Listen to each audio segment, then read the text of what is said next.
Bonjour et bienvenue dans cette leçon de français. Aujourd'hui, on va apprendre à utiliser l'imparfait en français. Hello and welcome to this video lesson where we're going to be looking at how to use the imperfect tense in French. On y va. Let's go. The goals of this lesson are to understand what the imperfect tense is and when to use it, to be able to conjugate regular verbs in the imperfect, and to conjugate the only regular verb, être, in the imperfect. So first of all, what is the imperfect tense? Well, the imperfect tense is one of the main past tenses in French.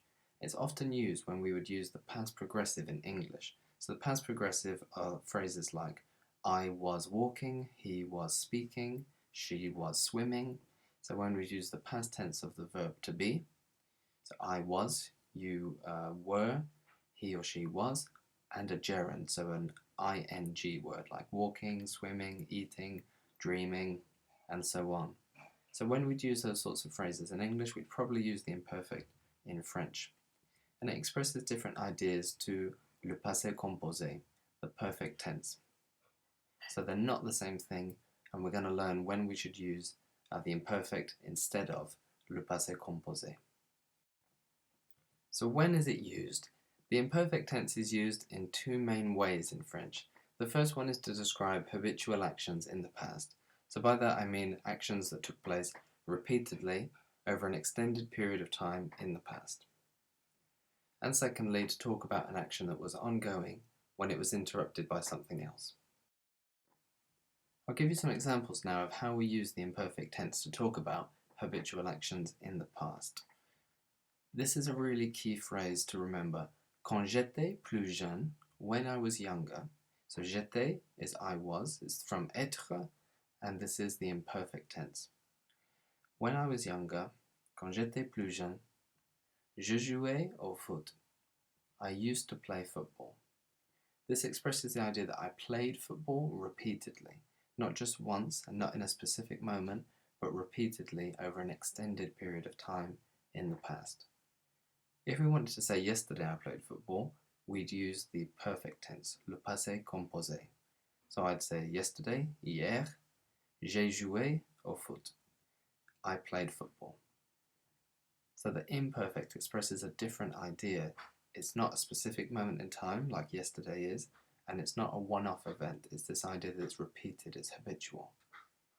Instead of saying quand j'étais plus jeune, you can say quand j'étais petit, or quand j'étais petite, when I was little, j'écoutais de la musique pop.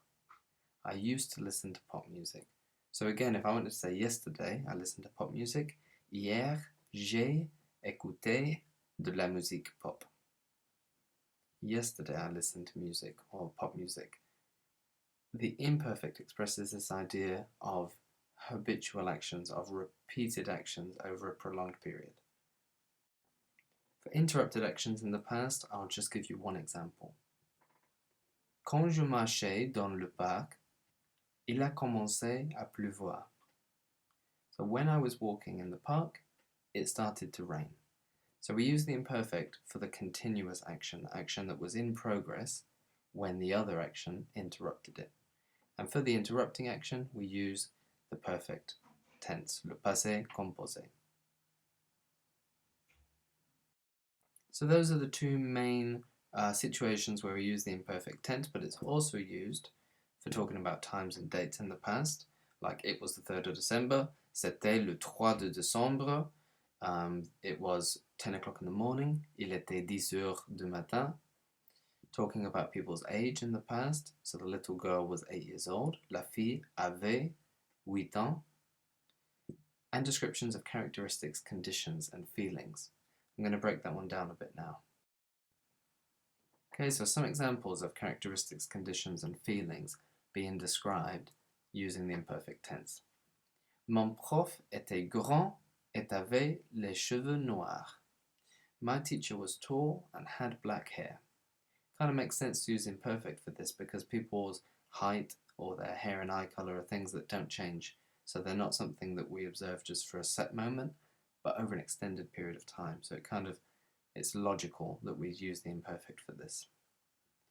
Il faisait chaud cette nuit. It was hot that night. So again, it's this idea that it was continuously hot that night. Je me sentais heureux avec mon nouvel emploi.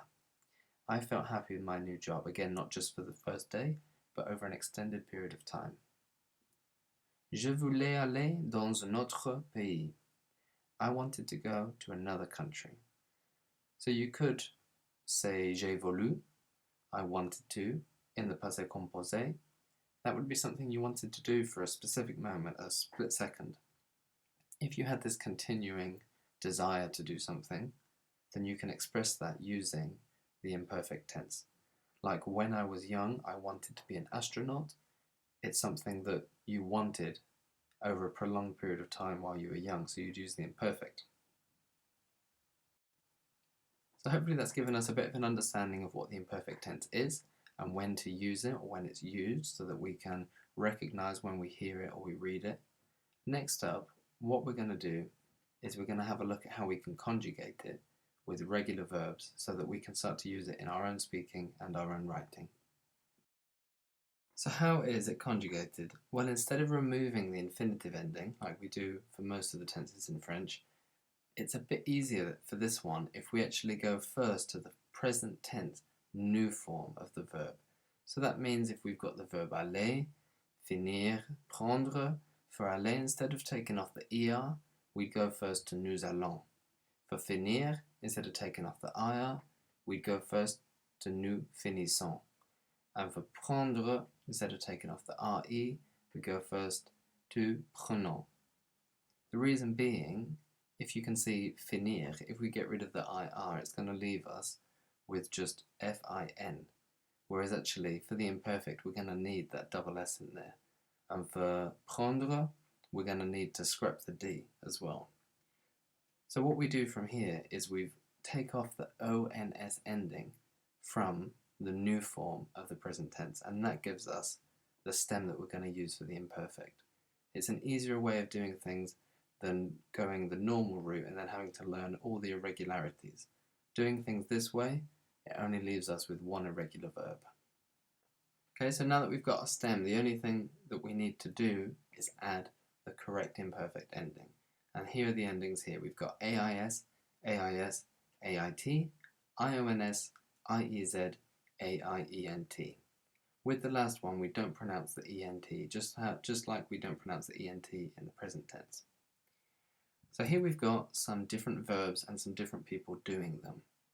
We've got je, tu, elle, nous, vous, il, and the verbs aller, to go, écouter, to listen, chanter, to sing, visiter, to visit, prendre, to take, and écrire, to write. So with the first one, aller, if we want to say I used to go or I was going, our first step, which we looked at just a minute ago, we need to go to the new form in the present tense. Nous allons. Then we get rid of the ons, and that gives us our stem, so ALL. Because it's the je form, the ending we need is the first one, AIS. So I add AIS to the ALL stem, and that gives me aller. So I used to go or I was going, j'allais. Now pause the video and see if you can do what we've just done with aller with the rest of the verbs. See if you can conjugate them into the imperfect tense. And if you've got a pen and paper there, write them down so you can check them afterwards. And when you're ready, just push play. Okay, so écouter. In the present tense, it goes to nous écoutons. Get rid of the ons. Add the tu ending. Tu écoutez. Chanter. In the present tense goes to nous chantons. Get rid of the ons and add the ait ending. Elle chantait. Visiter. In the present tense, nous visitons. Get rid of the ons. Add the nous ending, ions. Nous visitions. So with the new form, it's really similar in the present tense. Nous visitons, we visit. Nous visitions, we used to visit or we were visiting. So that I makes all the difference in meaning. And the same thing happens with the vous form. So prendre goes to nous prenons. So we get rid of the ons, leaves us with pren, and then we add the vous ending, iez. Vous preniez. So in the present tense, vous prenez, vous preniez in the imperfect. Prenez, preniez. Same as visitons, visitions. That I is the only thing changing it from the present to the imperfect, so it's important to get those right. Then finally we've got écrire, to write, nous écrivons. So you can see here how going through the new form in the present tense saves us a lot of problems, because if we just took the RE off of this, we wouldn't get to what we need to get to, which is écrivez. So ils écrivaient. Remember, we don't pronounce the ENT. So we now know how to conjugate regular verbs in the imperfect tense.